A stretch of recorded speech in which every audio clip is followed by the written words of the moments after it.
This was found in a storage unit belonging to your father. My dad died 2 years ago.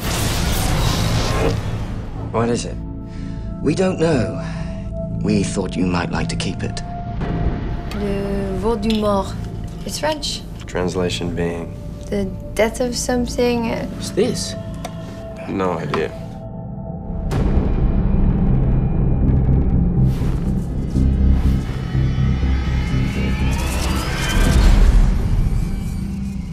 Creepy.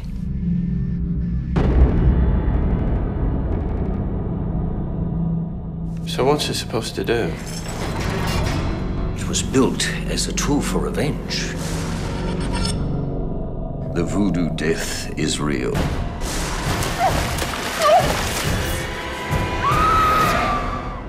And now someone wants revenge on us. The killer's striking at people that you know. Reaper strikes fear to kill them from within. Who else knows about the machine?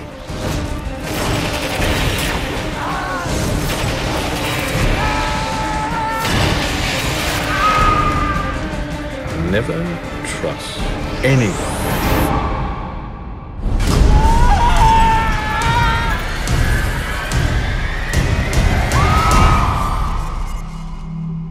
You're running out of friends.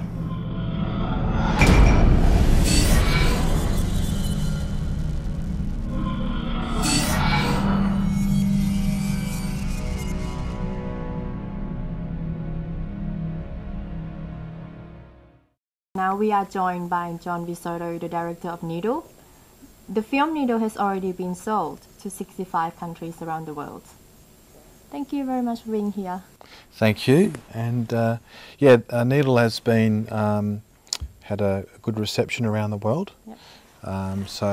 We've had the fortune of selling the film to Lionsgate in North America, or for North America, and a bunch of other territories, UK and Japan and France and those sort of countries, which is pretty exciting for us. I have actually seen the film and I really, really like it. Good. And I think everyone should go see it as well, if you got an opportunity to. Okay. And is filmmaking has always been a passion since you were really young? Yes, but I think, ultimately it's about storytelling. So as a child in primary school, I used to write little short stories, and in high school I actually wrote a novel in high school. Didn't get published, but I still wrote it. It took forever. I used to constantly write, concepts for films because I was fascinated with films. Like most people, films like Star Wars and Jaws and those sort of things, this captivated me. But I was a big fan of films like, not films, but TV shows like Doctor Who, which kind of stretched the boundaries, and I used to read a lot of books, and I wanted to tell my own stories, and that's how I got involved in filmmaking. Yeah. And when exactly do you actually start being involved in filmmaking? Well, I've always been passionate about films, and I've watched, like most people, thousands and thousands. About 12 years ago is when I first got serious about writing a script for a movie. Yep. It took many years of working, because I was actually working full-time at a job, and also writing at night. So I'd write probably from 9 o'clock at night till 1 or 2 in the morning, yep, every night for probably a better part of a decade. Are you originally from Perth, though? Were you born here? No, I was actually born in England, Cambridge, and I emigrated to Australia when I was 9, and since I was 9, I've been in Perth ever since. And we have here a little box which called Le Vol de Mort, which is the key part of the film. If you have seen it or you haven't, go see it. I really, really much appreciate that film. Can you please explain to us what this is? Okay. So Lavado Mort, this is the machine which forms the central MacGuffin, as they say, of the story, and that is it's a object that has supernatural powers. And our hero, his name's Ben, played by Michael Dorman, he receives this as a inheritance from his late father, and he shows all his friends, and then a few nights later he shows his friends at school and his this professor and teachers. A few nights later it goes missing, and then one by one his friends start being knocked off. Yeah. So it's Needle is it's a horror film, but it's a murder mystery, and the powers of this supernatural device here are central to that. Of course. What I really, really like about this story, though, to my personal experience, anyways, I think the bonding that's actually built upon the two brothers. Yeah. I really not want to give this away to the audiences, but it's really, really beautiful as though, because they started off being apart, and Yeah. throughout the story they're bonding, so that's really, really sweet. And I think a lot of horror films don't really consider the fact that there is some hard line that can go into it, and I think I really appreciate that a lot. That's great. Yeah, no, that's obviously that was intentional. So, but yeah, a lot of horror films are, they can be kind of relentlessly violent, and they kind of shallow, and there's not much backstory with the characters. Yeah. So we deliberately, my co-writer and I, Anthony Egan, we made sure that each of the characters had an arc, in particular the two central protagonists, Ben and Marcus. And, we thought it would be good to see them come together. You have both the characters are estranged, they're apart from one another, and then during the course of the film, the events that unfold with the machine cause their relationship to overcome its past problems, and then they're together. Yeah. And they get back together as two brothers.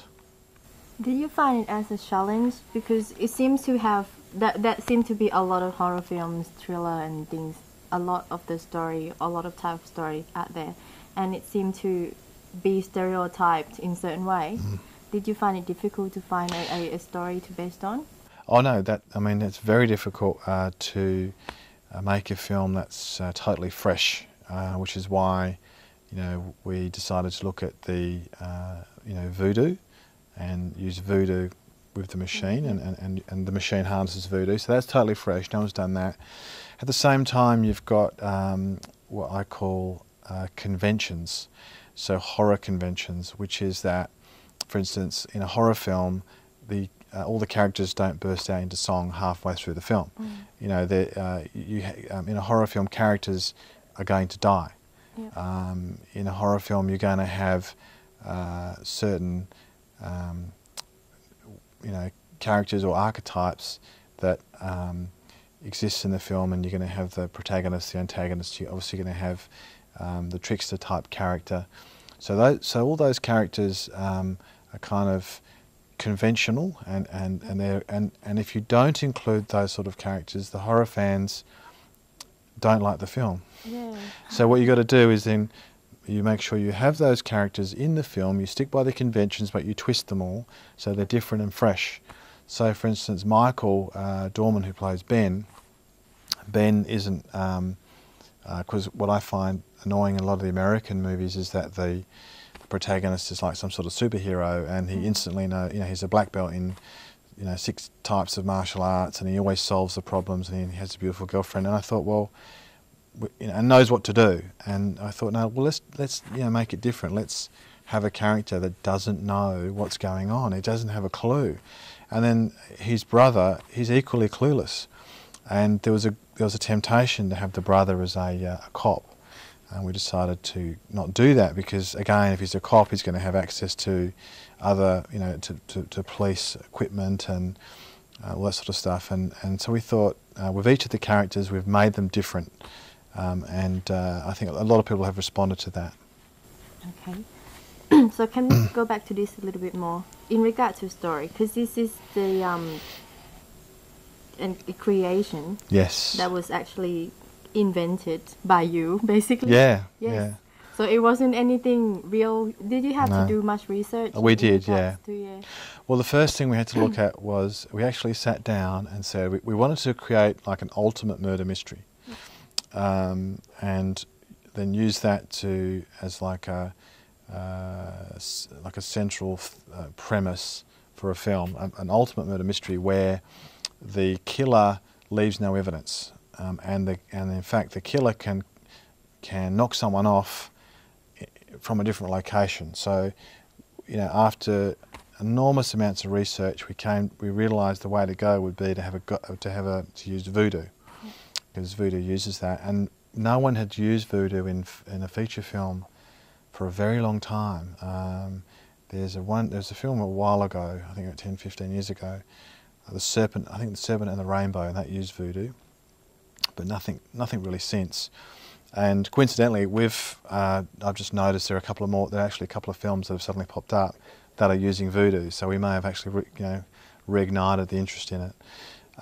So by having voodoo and having using the machine to knock off the characters, we had to make it plausible, and I wasn't keen on having like the West Indian style of voodoo, which is little cloth dolls, and so we wanted to make it kind of cool and kind of, I call it retro tech.